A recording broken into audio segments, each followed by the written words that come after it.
jump in here. We're a little bit ahead of the game for people joining us later, but that's okay. And then that equals r squared, but we're not going to leave it this way. We want to go ahead and square the 14. And so everything else will stay the same. But here's where I may need some assistance. 14 squared is not the same as 14 times 2. It's not 28. It's 14 times 14. So if I have to go to my calculator for that, that's okay. Not a big deal. But then I'm done. So I'm not going to distribute the squared. I'm not going to simplify anything. We're just going to leave it alone. So really, at least in the past, the thing that tends to throw us off the most is when we run into something like 5. Because there's two things that can kind of mess some things over a little bit. Let's move it up enough here. Get that. Still have that in the screen? Okay. So I've still got h and k. Try to work sideways here so we can keep everything visible. So I start looking at my form. I'm like, okay, so x, there's really not an opposite of 0. We'll chat about that here in a second anyway. Squared plus y opposite of k squared equals my radius squared. And my radius is weird this time. It's a radical. But it's really not going to change that much when I get to the end. Because like we talked about yesterday, when you subtract 0 from something, it's like that really isn't even there. So that'd just be x squared. Now if I leave it as x minus 0, is it wrong? No. Leave my y minus 10 squared alone. But then here, I'm not squaring 71 because this is the square root of 71. And squared and square root are inverses, or opposites.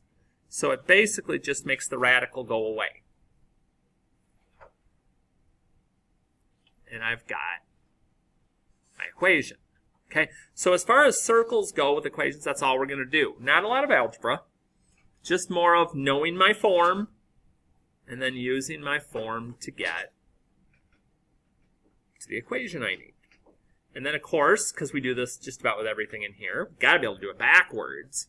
So down here at the bottom, and this is going to be the other thing that's critical when we get to the test. I'm going to stress it. I'm going to stress it again when we hit the review. You've got to read directions.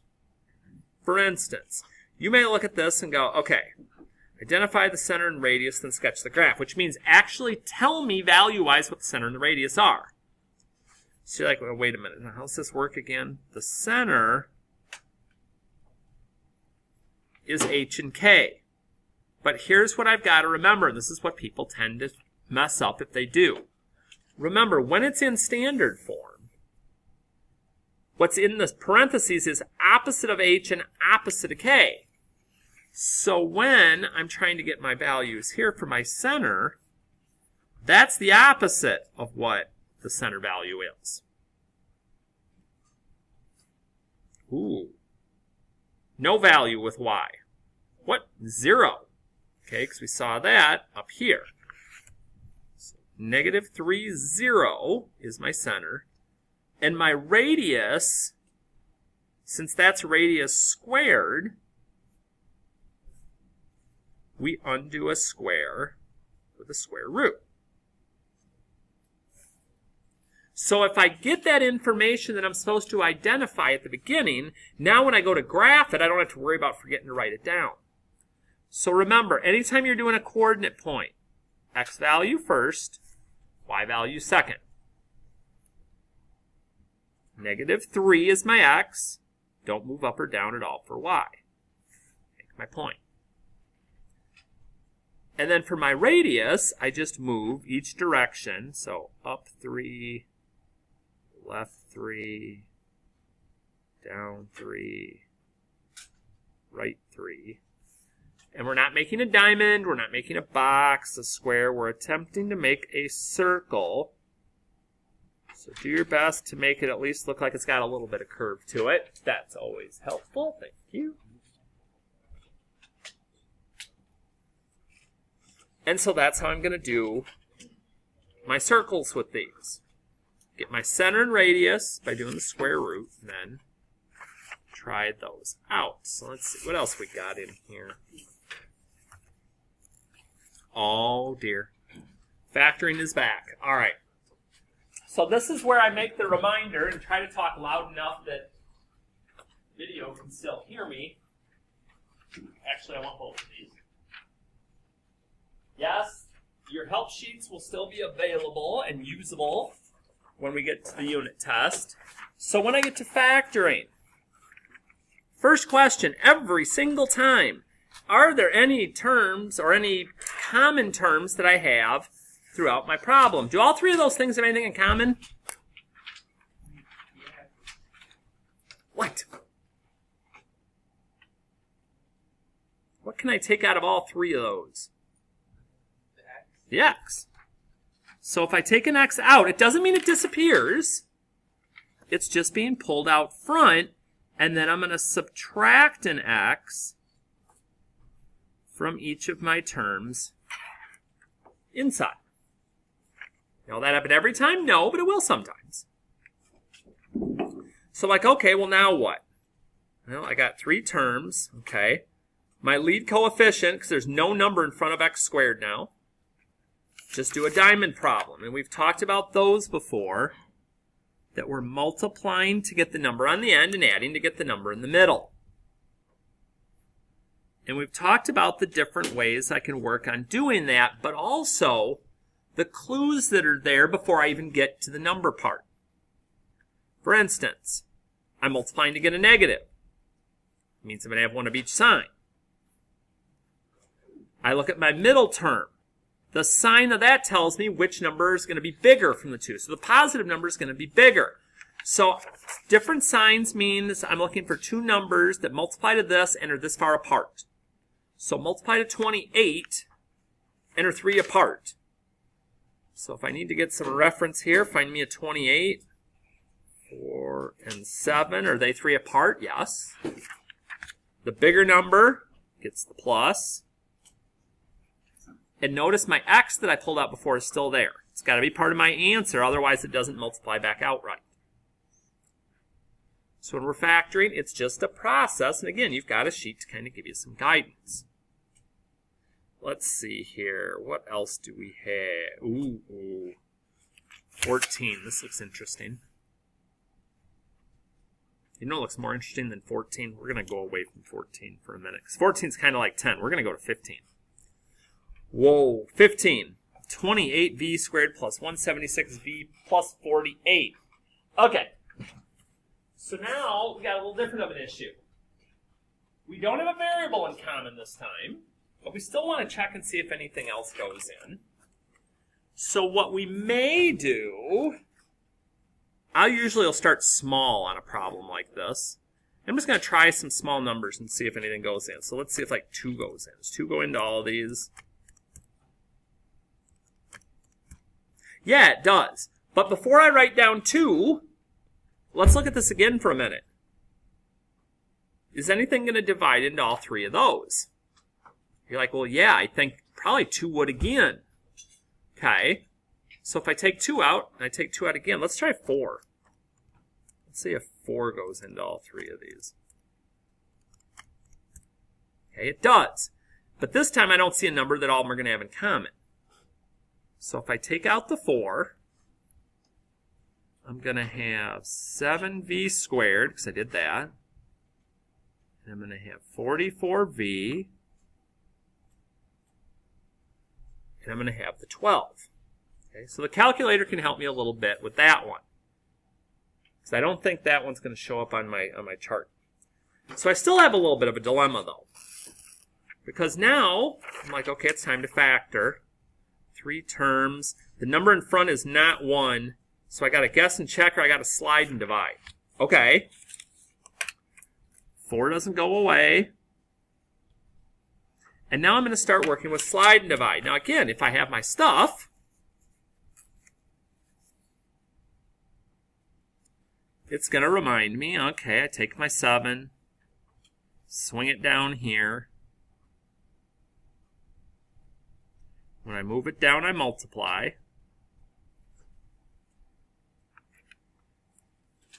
So now I'm going to factor that part that I've got kind of in that pinkish color here. And it's just like a diamond problem. I notice all my signs are pluses, so I don't have to think much there. And when my signs are the same, last time they were different, now they're the same, we're looking for two numbers that multiply to this one and are going to add up to this one. And so let's say I decide, okay, instead of looking all over here with a chart, I'm just going to kind of mess with this. So I start typing numbers in. And I'm like, okay, well, 1 goes in, but that doesn't add up to 44. So let me try some other ones here. 84 divided by 2. 2 and 42. Ooh! 2 and 42 add up to 44. Okay, that worked out nicer than I thought it was going to.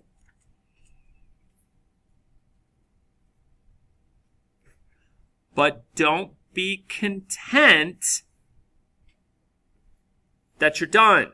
Why not?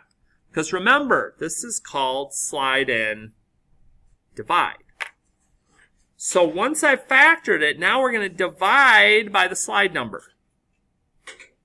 Okay, just to the stuff in the parentheses. And so when I go to write my final answer, if it goes in nice, 42 divided by 7 is 6. Okay, just simplify it. But if it doesn't go in nice, I do 2 divided by 7, I get a decimal. I'm certainly not going to use the decimal. Math enter enter gets me back to 2 over 7. Fraction, yes. Put the denominator back in front of the x, or in this case, the v. Okay. Quite a few steps there, but nothing that's, too bad that I can't make it work. So factoring, use the help sheets, okay? Try to do some of that. Graph the equation, name the vertex. Okay, I'm going to pull this back out. We were chatting about this yesterday. It's going to come in handy today. Here's my standard forms for absolute value. And in a moment here, our roots. A lot of similarities.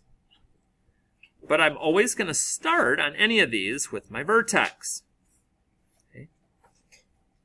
Opposite of h. So my h would be 1. But the plus k just means keep whatever this is. So my vertex is at 1. Because remember, this is like x and y. 1, -3. So really the only other thing I need to know is my a value, my air quote slope. Because that's going to tell me when I'm doing these whether my v is opening up or opening down. And in this case, since it's negative, it's going to open down. But here's the kicker, and this is where we struggled a little on the last quiz. These aren't linear. It's not just down 2, right 1, connect the dots, and I'm done. When I go down 2 and over 1, it's both directions. I really can't do a second one, but I'm going to do it anyway.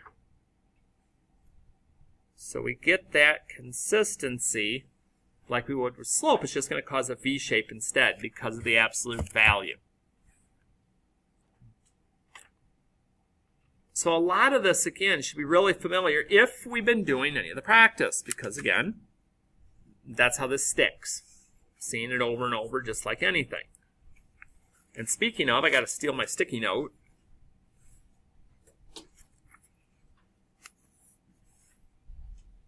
When we go to radicals, okay, notice we're being asked for domain and range. So I'm going to write that down before I even start doing this. There's a couple of ways I can do this, and I'll do it for both on this one, so you can, again, pick which one you like. One way to go is to do my base points, and a lot of you are getting very good at knowing what they are. Again, we use these because these are perfect squares. These are the ones that would come out very nicely if I was looking at a chart. But I noticed something.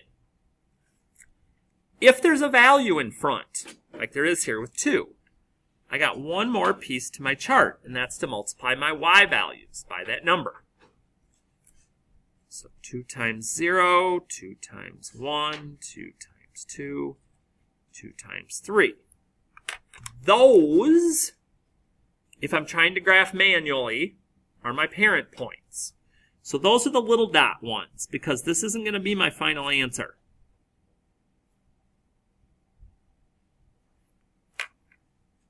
Because my final answer is going to come once I shift them. So I start to look again. Okay. Inside the H is my left and right. I see that it's minus. So that's going to be right 3. And then with my K, which is my up down, that's negative. So that's going to be down 4. So those 4 points I made, 1, 2, 3, 1, 2, 3, 4, 1, 2, 3, 1, 2, 3, 4, 1, 2, 3, 4. Oh, it's going to be way out there. 1, 2, 3. That creates my graph. And I've said it probably more than some of you would care to remember. If that's still not clicking at this point, we still want to know the direction thing, just because you're going to be asked for shifts at times.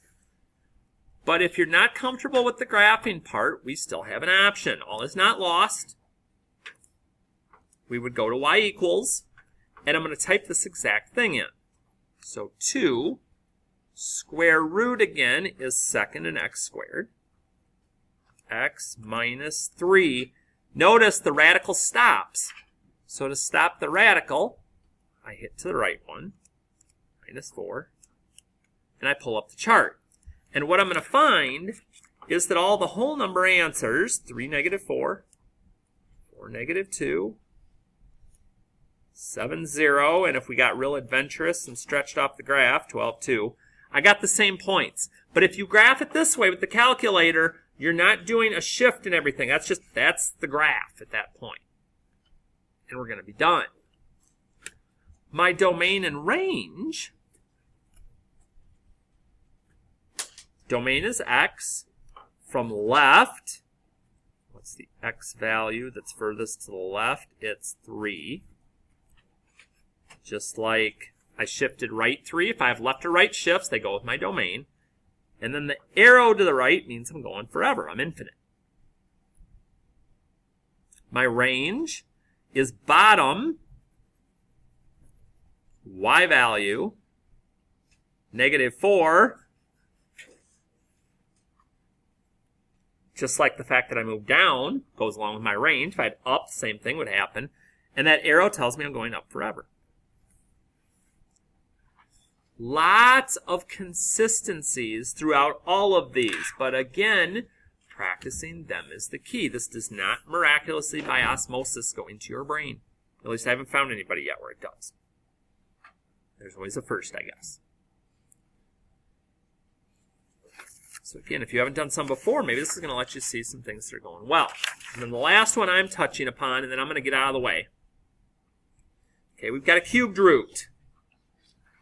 Now, once I see that little 3 out here, that's going to change some things. When I go to chart it, it's not 0, 1, 4, 9 anymore, because those are perfect squares. I want cubes. But the cubes can also be negative.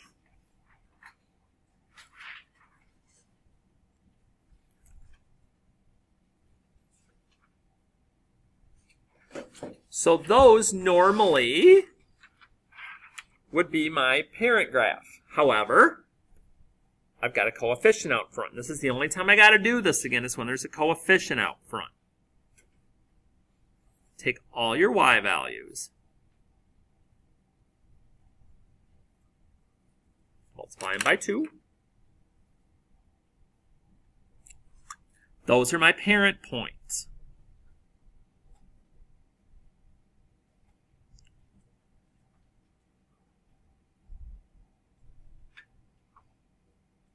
Again, these aren't the ones I'm connecting. If there were no shifts, I would. But there's a shift here.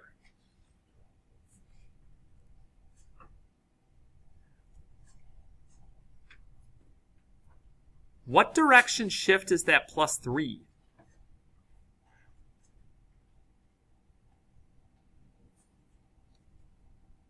Up, down, left, or right? Yes, sir. Left. Because it's the opposite of what we would think. So I'm going to take that, and I know it's kind of tricky on this first one. Each of those points are going to get moved left 3.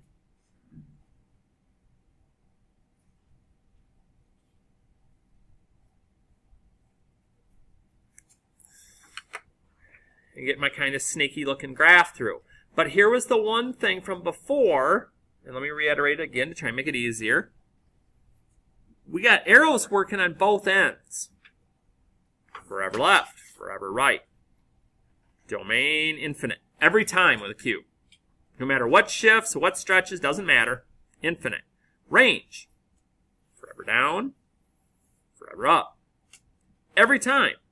When we're doing cubes, those two are going to be in the same spot. Your job? Tackle the rest of these. Check answers. See how it's going. If there's frustrating parts again, either jot down on a piece of paper to show it to me, write a little piece of paper, throw it in the tray, just put a little mark up there. I want to know where the problem spots are so we can continue to keep working on them. But otherwise, keep working, keep asking questions, and keep practicing, because that's how it gets better.